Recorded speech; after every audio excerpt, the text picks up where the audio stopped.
Something unprecedented is unfolding on the northern edge of the world. An economic experiment so large, so rapid, and so consequential that entire labor markets, housing systems, and demographic models are being rewritten in real time. And the surprising part?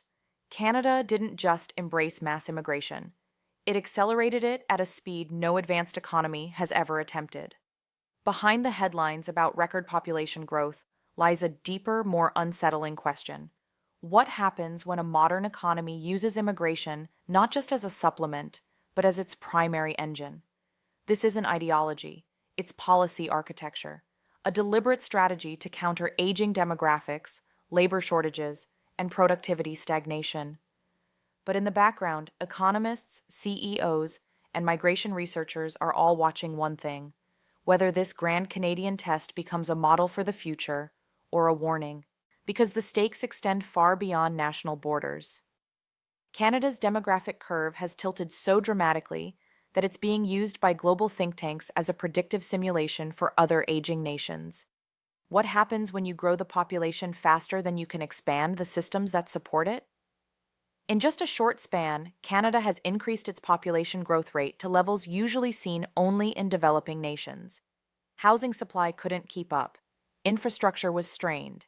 Employers saw labor availability skyrocket, yet productivity didn't rise with it. The world noticed. Suddenly, journalists in Tokyo, Paris, and Sydney began calling the country the test lab for future migration economics. And here's the part that complicates the narrative. Canada pursued this path not out of crisis, but out of calculation. It wanted to become the world's talent magnet, using immigration not just to fill jobs, but to reshape the economic foundation itself. Why does this matter to everyday viewers? Because the forces shaping Canada, automation gaps, aging workers, housing scarcity, and global competition for talent, are now emerging everywhere. The Canadian experiment may foreshadow what other nations will have to attempt as well. And if this model succeeds or fails, it won't just change Canada, it will redefine global economic strategy for decades. But what most people don't realize is that the real story isn't the numbers themselves. It's the mechanism behind them, the quiet system driving this high-velocity demographic shift. And that system reveals a far more intricate, far more strategic, and far more disruptive plan than anyone expected. Here's the part almost every headline misses. Canada didn't simply open its doors. It engineered a migration machine, algorithmic, points-based, and economically targeted, designed to reshape the labor market from the inside out. When researchers describe Canada's immigration framework, they often compare it to a supply chain. Workers aren't just arriving, they're being channeled through a finely tuned system of scoring, credential filters, workforce projections, and regional demands. It's the first large-scale attempt to treat national demographics the way tech companies treat data: optimize, refine, iterate. Behind the scenes, government offices and academic institutions run models predicting which occupations will face shortages years in advance. Those forecasts then shape who gets invited, how quickly, and in what volume. It's not chaos, it's choreography. And here's where the strategy takes an unexpected turn. By accelerating population growth, the system created second-order effects: surging demand for rental housing, increased competition for entry-level jobs, pressure on healthcare wait times, rising transportation congestion, and expanding consumer markets that businesses quickly exploited.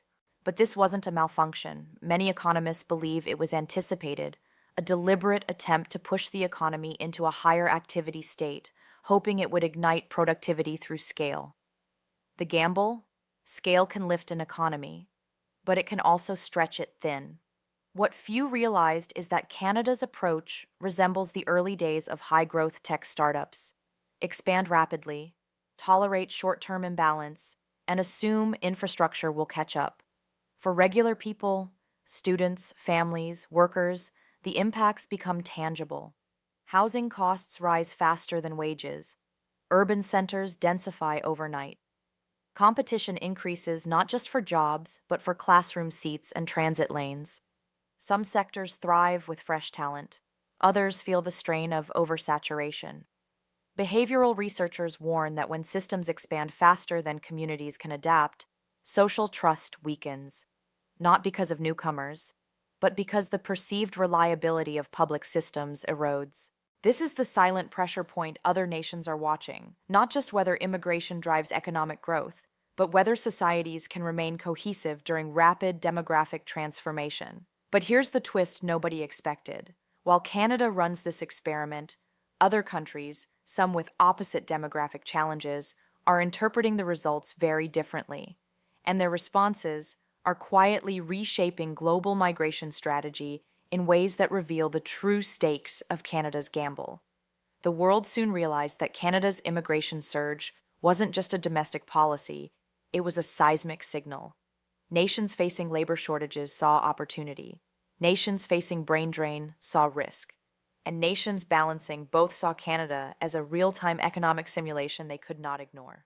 For advanced economies with aging populations, Canada became a preview of their own future. Many have shrinking workforces, stagnating productivity, and rising care sector demands. The Canadian model offered a provocative question. Can rapid population growth buy time for economies that are running out of it? Meanwhile, countries losing skilled workers to Canadian visas saw the situation through a different lens, one of strategic competition. Talent migration, once treated as a passive flow, is now viewed as a global market where nations compete as aggressively as corporations. Historical parallels add another layer. In the late 19th century, fast-growing frontier economies used immigration to fuel expansion. In the late 20th century, tech hubs used global talent to accelerate innovation, but never before has a developed nation pursued population growth at this speed without a massive land frontier or booming industrial sector to absorb it. That mismatch is what economists call the Canadian tension. The population is growing like a boomtown, but infrastructure grows like a legacy city. International observers are asking, if Canada can manage this transformation, could it become a template for Europe, East Asia, and parts of the Middle East as they face demographic decline? And if it struggles, does that signal the limits of how fast societies can integrate new residents before systems destabilize? Behavioral economics adds further insight. When populations grow quickly, expectations shift faster than institutions. People begin competing for symbolic resources, status, opportunity, belonging, even more fiercely than material ones. The result is subtle, rising anxiety not because things are failing, but because they're changing too quickly to trust. For global markets, the Canadian experiment is now a data source. Housing analysts track its real estate volatility. Labor economists examine wage compression. Investment funds study consumption surges. Urban planners analyze infrastructure stress levels as predictive indicators for other cities worldwide. Canada, usually perceived as stable and slow-moving, has become the world's most closely monitored demographic laboratory. And yet, the most profound shift isn't in the charts. It's in how this experiment is reshaping the daily experience of living inside the economy itself.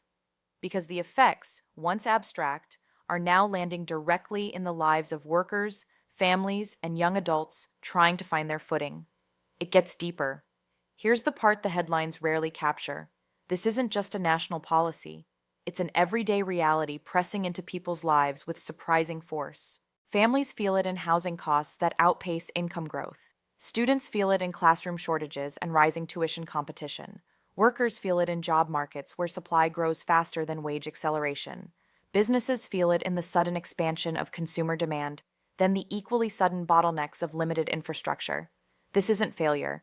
It's friction, the unavoidable tension when population growth races ahead of capacity building. And yet, the counterintuitive insight is this. Friction doesn't mean collapse. In economic history, friction has often forced innovation.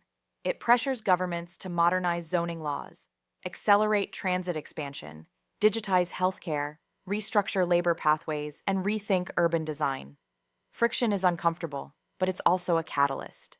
The real question isn't whether Canada's immigration strategy is too much. It's whether the country can convert this demographic surge into long-term strength before the strain erodes public trust. Even more intriguing, many global investors believe Canada's current challenges signal a future advantage. A growing population, if harnessed, can create economic resilience that aging nations envy. For everyday people, the impact becomes personal. Rent takes a bigger share of income. Mortgage dreams move further away. Transit feels more crowded. Job ladders become more competitive. But at the same time, new services emerge, new markets open, and new communities make cities more dynamic than ever before. Behavioral psychologists note that humans adapt faster than systems do. As institutions catch up, the stress people feel tends to peak before solutions arrive. That psychological lag, that sense of living in a system in transition, is now a defining feature of Canadian life. The world is watching to see whether residents interpret this moment as decline or transformation. Because here's the real twist. While the debate focuses on immigration numbers, the true shift is happening beneath them. How nations redefine prosperity in an era of demographic imbalance.